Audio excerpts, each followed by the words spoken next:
This is truly the author of the book of Deuteronomy. How did he then write about his death? In Deuteronomy chapter 34 verses 4 to 6. In verse 7, Global Baba of chapter 34 of Deuteronomy, the statement seems like reported speech, and Moses was 100 and... My next question, Global Baba, is how did the eyewitness disciples of Jesus record his words in his prayers to the Father in the garden of Gethsemane, given that it was written that they were sleeping in Matthew 26, 40 to 45? First of all, it's important to know that it was actually Moses who wrote Genesis, Exodus, Leviticus, Numbers, Deuteronomy.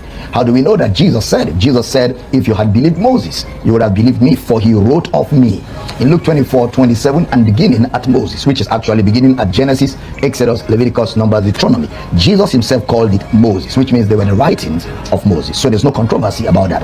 But to be able to fix the little puzzle that you have about how Moses was able to write about his life, it's not only Moses who wrote. Samuel also wrote about the end of his life. Joshua also wrote about the end of his life in the book of Joshua. So, but you must remember that that in writing books, just like I'm an author, every author has what we call secondary writers. You have secondary writers, people who write along with you. So Moses was not just writing alone, he had secondary writers with him, who wrote with him. And when he passed, those who were writing with him completed the book. Same thing with Joshua and same thing with Samuel. So that's how it sounded reported when you read that account. Now, coming to the life of Jesus, remember Matthew, Mark, Luke, and John, the four Gospels are all eyewitness accounts. That's what Matthew saw. That's what Matthew heard. That's what Matthew experienced, both from Jesus, from the disciples, from those that were with Jesus. There are some accounts of Jesus that were given by Mary to those writers. Some were given by the disciples. Some were direct by the encounter that these writers had with the people that were there. So it was based on that the writers were able to write and report what they heard or what they were told by those who were there, by those who heard. I've seen your videos explaining the fall of man, where you mentioned that God gave authority to man to rule the world. I've come across some clips where you mentioned that dominion was given to Jesus rather than to man. Please, sir, was man given the authority to be the ruler of the world, or dominion was meant for Jesus from the beginning of the book of Genesis? Well, again, the reason why many people get confused about the book of Genesis is they've not taken time to look at that book very seriously. If you observe, the book of Genesis actually is the book of beginnings, and Moses was the writer of Genesis. So Moses introduced, now remember, Moses was not there when Genesis happened, because Moses was born in Exodus chapter 2 verse 2, which means it was the after event reportage. So what Moses gave us is after event reportage.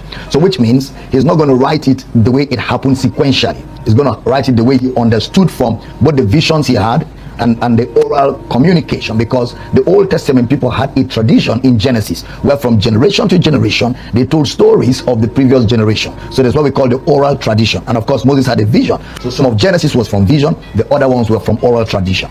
Now, so because it was after the event reportage, he opened the book by introducing the theme of the Bible, which is salvation, the plan of God. He began to introduce God's intent, God's plan, God's purpose in Genesis chapter 1. That's all he was busy doing in Genesis chapter 1. He was not giving an account of how the world evolved or an account of creation. Moses was not a scientist. He was using the story of creation as a parable to communicate God's plan, God's purpose for man. That's what Moses did in Genesis. That's why even the creation story is not complete. The creation story is not detailed. He just gave you snippets here and there. But the message of it, because it's a parable, and in a parable you have a fact, you have fiction, and you have lessons. You don't stay with the fact and fictions. You look for the lesson. So the lesson is what Moses used the parable to communicate, which is God's plan, God's intent for man. So when it comes to Genesis chapter 1 verse 26, where God says, let us make man in our image, if you understand the Bible very well, the New Testament interprets the Old Testament. The New Testament demystifies the Old Testament. The Old Testament is mystery, the New Testament is revelation, what we call apocalypsis. Apocalypsis means the unveiling, to unravel. Mystery is the word mysterion in the Greek. It means that which requires explanation, which means that the Old Testament must be explained. You can't just read the Old Testament hook, line, and sinker. It has to be explained. The entire Old Testament has to be explained, because the Old Testament is Jesus concealed.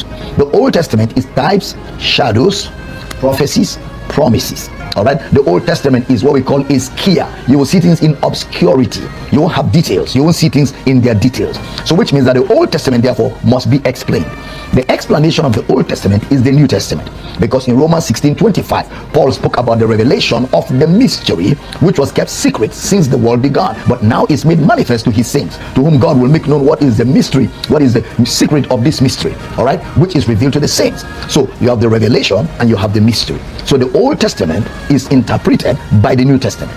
So when you read Genesis and God says, let us make man in our image, the first thing you want to find out from the New Testament is, who is the image of God? If you read the entire New Testament, Adam was not the image of God. In the entire New Testament, only Jesus is the image of God. Hebrews chapter 1 verse 3, Jesus is the express image of God. Colossians chapter 1 verse 15, Jesus is the image of the invisible God. 1 Timothy 3:16, without controversy, great is the mystery of godliness, that God is manifest in the flesh. So Jesus is God manifest in the flesh, which means Jesus is the express image, the perfect imprint of God. Jesus is the full reflection of God in humanity. So when God says, let us make man in our image, remember Genesis 1 is God's intent, which means the intention of God is that out of the Godhead a man will come forth. So Jesus is the man who came out of the Godhead. God became a man. John chapter 1 verse 1, in the beginning was the Word was with God, the Word was God. The same was in the beginning with God. All things were made by him, and without him was not anything made that was made. Verse 14, same context. And the Word became flesh. God became a man. The Word was with God, the Word was God, and the Word became flesh. God became a man. Jesus is God who became a man as the image of God in humanity. So when God was saying, let's make man in our image, what God was saying is, out of the Godhead, we're going to produce a man out of the Godhead. Now, if God is almighty, he should be whatever he wants to be at any point in time. So out of the Godhead, a man came. That man is the image of God. Now, today, you only become the image of God when you receive Christ. Outside Christ, you're not the image of God. Outside Christ, you're the image of your parents.